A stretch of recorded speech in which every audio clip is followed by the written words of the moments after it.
పవన్ కళ్యాణ్ గారు జనం కోసమే జనసేన, కాంగ్రెస్ కో హటావో దేశ్ కో బచావో అన్నారు. ఇన్నాళ్ళే జరిగింది, ఇంత అయిన తర్వాత ఏమైనా జరిగిందా అంటే ఏం లేదు. దోపిడీదారుల హడ్లు తలలు మారుతున్నాయి అంతే, దోపిడీ ఆగడంలా. ఇది ఇప్పుడు ఎలాగైపోయిందంటే రాజకీయ పార్టీలు మా పార్టీ వాడు చేస్తే తప్పు కాదు, మీ పార్టీ వాడు చేస్తే తప్పు. మా పార్టీ వాడు తప్పు చేస్తే పార్టీలు ఉంటూ వాళ్ళని వ్యతిరేకించకూడదు. ఎందుకంటే వ్యతిరేకిస్తే పార్టీ సిద్ధాంతాలకు విరోధం. పార్టీయే తప్ప ప్రజలు అనేది లేరు. ఎవరి గురించి వచ్చామని మర్చిపోయారు. ముఖ్యంగా 40 కోట్లు లేకపోతే ఎమ్మెల్యే కార్డు, 100 నుంచి 150 కోట్లు లేకపోతే ఎంపీ కార్డు అంటే 40 కోట్లు పెట్టి వచ్చినప్పుడు ప్రజాసేవ ఎందుకు చేస్తాడండి? అసలు ప్రజాసేవలోకి వచ్చిన రాజకీయ నాయకులు ఎవరైనా సరే ఆస్తులు కోల్పోయిన వాళ్ళు ఉన్నారా? మీరు ఒకసారి రాష్ట్రం అంతా చూడండి, దేశం అంతా చూడండి, చాలా తక్కువ మంది ఉంటారు. నాకు తెలిసి 83 తర్వాత ఆస్తులు కోల్పోయినాడు ఎవడు లేడు. రాజకీయాల్లోకి వస్తే డబ్బు సంపాదించుకోవడమే. చంద్రబాబు నాయుడు గారు అమరావతి ప్రోగ్రాం పెట్టారు, ప్రాజెక్ట్ అన్నారు, సర్వసమ్మతితో తీసుకున్నారు అందరూ. జగన్మోహన్ రెడ్డి గారు కూడా దానికి సమ్మతించారు అసెంబ్లీలో. కానీ ఆయన అధికారంలోకి వచ్చిన తర్వాత చేసింది ఏంటంటే అక్రమ కట్టడాలు, అక్రమ నిర్మాణాలు. దానికి ప్రజావేదిక అని ఒక పేరు పెట్టి ట్యాంక్ బండ్కి లోపల పక్క ఒక పెద్ద ప్రజావేదిక కట్టారు. అది కడుతున్నప్పుడే నేను రాజేంద్ర సింగ్ గారు వెళ్ళి ఫోటోలు తీసి ఇది తప్పు అని చెప్పి అక్కడ మీడియాలో చెప్పడం జరిగింది. ఆ తర్వాత అధికారంలోకి వచ్చిన జగన్మోహన్ రెడ్డి గారు దాన్ని కూల్చేశారు. నేను చెప్తున్నాను, చంద్రబాబు నాయుడు గారు మీరు గాని సరైన ప్లేస్ లో అనుమతులతో అది కడితే, ప్రజా వేదిక గాని కడితే కూల్చడానికి జగన్మోహన్ రెడ్డి కాదు కదా, ఈ దేశంలో ఎవరికి వల్ల కాదు. ఇప్పుడైనా సరే తప్పులు తెలుసుకోకపోతే ఏమవుతుందంటే భవిష్యత్తులో ఇప్పుడు కట్టబోయి కూడా భవిష్యత్తులో కూల్చే పరిస్థితి వస్తుంది. ఎందుకంటే మనకి సర్వసమ్మతితో అమరావతి మనం అక్కడే నిర్ణయించుకున్నాం, అక్కడే కడుతున్నాం, దానికి అందరం మద్దతు పలికాం, నేను కూడా పలికా. అయితే దానికి ఒక కండిషన్ ఉంది. ఆ కండిషన్ ఏంటంటే ఎన్విరాన్మెంట్ క్లియరెన్స్ 9 ఎన్విరాన్మెంట్ క్లియరెన్స్ ఎప్పుడు ఇచ్చారంటే అక్టోబర్ 2017 ఇచ్చారు. 2015 సారీ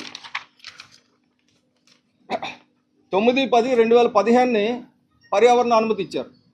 ఆ పర్యావరణ అనుమతి ఇవ్వడానికి హైదరాబాద్ స్థాయి పర్యావరణ అనుమతి తీసుకోకూడదు, కేంద్ర స్థాయి తీసుకోవాలి. కానీ బలవంతంగా తీసుకున్నారు. సరే, దాని తర్వాత దాని మీద నేను కోర్టుకు వెళ్ళడం జరిగింది. నాతో పాటు చాలామంది ఈఎస్ శర్మ గారు ఇటువంటి చాలామంది కోర్టుకు వెళ్ళారు. వెళ్ళిన తర్వాత కోర్టు అద్భుతమైన జడ్జిమెంట్ ఇచ్చింది. ఆ జడ్జిమెంట్ కాపీ కూడా మీకు తెలుగు కాపీ మీ అందరికి ఇస్తాను.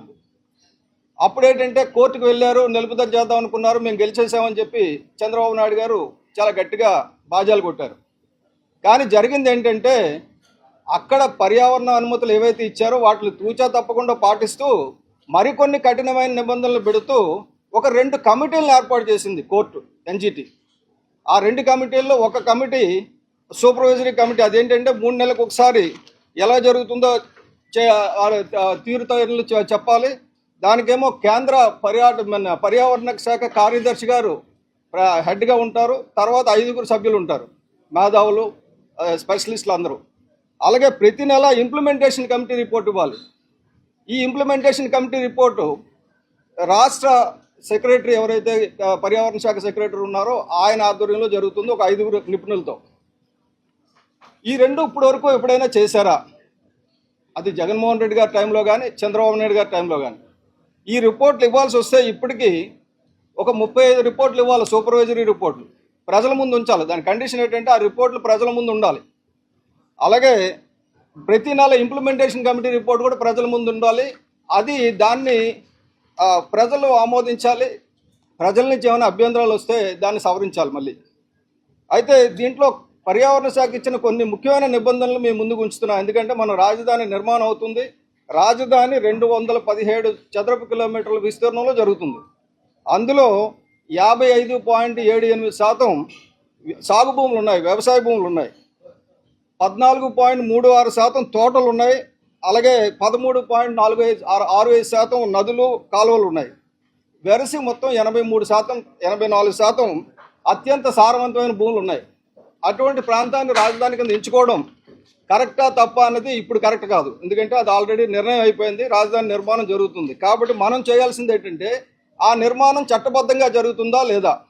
చట్టబద్ధంగా జరగకపోతే మళ్ళీ వచ్చే వాళ్ళ నిర్మాణాన్ని కూల్చే అవకాశం ఉంటుంది. అలాంటి కూల్చే అవకాశం ఇవ్వద్దని సవనీయంగా రాష్ట్ర ప్రజల తరపున చంద్రబాబు నాయుడు గారికి మనవి చేస్తూ కొన్ని మీ ద్వారా ప్రజలకు కూడా తెలియజేస్తున్నా. మొట్టమొదటి ఏంటంటే బేస్ లైన్ మ్యాపింగ్ అని చెప్పి ఆ అమరావతి ఏరియాలో ఉన్న 25 గ్రామాల్లో ఉన్న 217 చదరపు కిలోమీటర్లు ఉన్న వాగులు, వంకలు, చెరువులు, కాలువల్ని సర్వే నెంబర్లతో సహా, ఏరియాతో సహా మ్యాప్ చేసి వాటిని టచ్ చేయొద్దు. మొట్టమొదటి కండిషన్ ఎకాలజీలో. తర్వాత ఇంకోటి ఏంటంటే బ్లూ గ్రీన్ ఇన్ఫ్రాస్ట్రక్చర్ అని చెప్పి నదికి సంబంధంగా 2 నుంచి 3 కిలోమీటర్ల వరకు ఏ రకమైన డెవలప్మెంట్స్ చేయకూడదు. 2 నుంచి 3 కిలోమీటర్లు నది నుంచి. నది అంటే ఎక్కడ వస్తుందండి? High flood line. ఆ బండ్ కాదు, బండ్ దాటి వస్తుంది. అక్కడి నుంచి 3 కిలోమీటర్ల వరకు ఏం కట్టకూడదు, అంటే జరీబు భూములు టచ్ చేయకూడదు. అలాగే పట్టణ వ్యవసాయాన్ని ప్రమోట్ చేయాలి. పర్యావరణ సమతుల్యత కాపాడడానికి రాజధానిలో పెద్ద ఎత్తున అర్బన్ అగ్రికల్చర్ను ప్రోత్సహించాలి. సారవంతమైన బహుళ పంటల భూములను కాపాడడం ద్వారా ఆ ప్రాంతాన్ని ఒక జీవకళ ఉన్న నగరంగా అభివృద్ధి చేయాలి. నేను చెప్తున్నది కాదండి, చంద్రబాబు నాయుడు గారు, ఈసీ చెప్తున్నది. అంటే చాలామంది ఇప్పుడు ఏమంటే టీడీపీ వాళ్ళకి ఎలా ఉంటుందంటే, ఈయన ఏదో వైసీపీ ఏజెంట్ ఇప్పుడు వచ్చి మాట్లాడుతున్నాడు. నేను ఇప్పుడు మాట్లాడాలా, కడుతున్నప్పుడు మాట్లాడా. కాబట్టి వైసీపీ నాయకులకి ఏంటంటే వాళ్ళ అధికారంలోకి వచ్చిన తర్వాత ఏమీ చేయలేదు కాదు, చెడగొట్టారు. కాబట్టి నేను వైసీపీని కూడా దుయ్యబడుతున్నా. ఇక్కడ నేను ఏ పార్టీ మనిషిని కాదు. కాబట్టి అది ఒకటి గుర్తుపెట్టుకోవాలి. ఆ బఫర్ జోన్ ఏదైతే ఉందో 100 మీటర్స్ చేయాలి. కొండవీటి వాగు, అలాంటి పాలవాగు, అటువంటి వాగులు 14 వాగులకి ఇరువైపులా 30 మీటర్లు బఫర్ జోన్ ఉండాలి. అక్కడ మొక్కలు మాత్రం పెంచాలి.